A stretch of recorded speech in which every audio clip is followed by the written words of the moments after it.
Hello hello जी, अस्सलाम वालेकुम। वालेकुम सलाम रहमतुल्लाहि वबरकातुहू। जी doctor Zakir, I have two questions. मेरा पहला सवाल ये है कि Can I have one question time, sister, because there are many calls going on. Can you ask the जी जी, मेरा बस question यही which is सवाल more है। important? जी जी, मेरा सवाल ये है कि ये जो बड़ी रातें जो आती हैं, लैलतुल क़द्र जो आती है और ये शब मेराज जो आती है और शब बारात जो आती है, तो लोग जो खुसूसन पाकिस्तान और इंडिया में लोगों ने जो एक मुकर्रर कर लिया है कि वो जागने वाली रात है और रात भर इबादत करनी है और उसी रात सारी आपको अपनी नफिल नमाजें पढ़नी है। तो मैं हमेशा इस बात पे काफी मुझे इस बात पे कंफ्यूजन होती है कि इबादत तो इंसान को 365 डेज करनी चाहिए, नफिल तो आप कभी भी पढ़ सकते हैं, दुआएं तो आप कभी भी कर सकते हैं। तो मतलब ये जो रातें जो होती हैं इनका आप थोड़ा जिक्र करेंगे, बताएंगे कि हमको करना क्या है इन रातों में।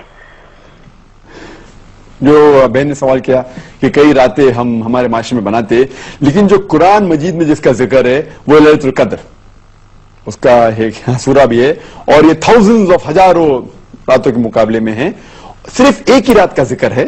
और मैं आपकी बात से मुत्तफिक रखता हूं कि आप बिल्कुल सही फरमाती है कि इबादत तो हर रोज करना चाहिए, साल के हर दिन में करना चाहिए, 365 डेज।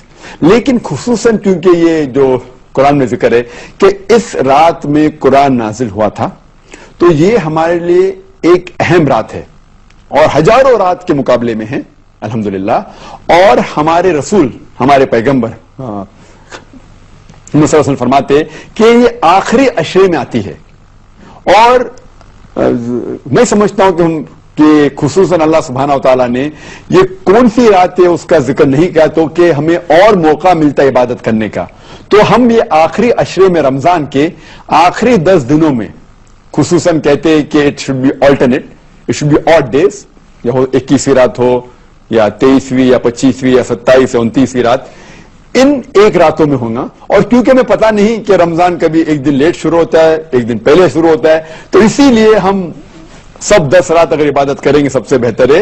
या खुसूसन जो ऑल्टरनेट नाइट्स है, 21वीं, 23, 25वीं, 27, 29, तो हमें मौका मिलता है और इबादत करने का। लेकिन इस वक्त आप जब इबादत करेंगे आपका जो सवाब है वो कई ज्यादा होगा। तो इसीलिए अल्लाह के रसूल ने कहा कि हमें ढूंढना चाहिए कि ये रात जो है आखिरी अशरे में हमें ढूंढना चाहिए, तो कि इबादत करने का मौका है। और आम तौर पे इबादत करने का सवाब तो मिलेगा ही, लेकिन खुसूसन रमजान में सवाब और मिलेगा, क्योंकि जैसे हम जानते हैं कि वो शैतान, अल्लाह सुब्हानहू व तआला शैतान को कैद करे और रखता है, तो हमें और सवाब मिलेगा। और खुसूसन रमजान के अंदर आखिरी अशरे में और सवाब मिलेगा। और खुसूसन जो ऑल्टरनेट नाइट से 21वीं, 23, 25, 27, 29, इन रातों में और सवाब मिलेगा। इसीलिए हमें इन रातों में कोशिश करना चाहिए कि जागना चाहिए और इबादत करना चाहिए। लेकिन साल के, उसका मतलब ये नहीं कि बाकी दिनों बाकी रात में इबादत नहीं करना चाहिए, हर रोज करे तो बहुत अच्छा है अल्हम्दुलिल्लाह। लेकिन कई रातें जो बाकी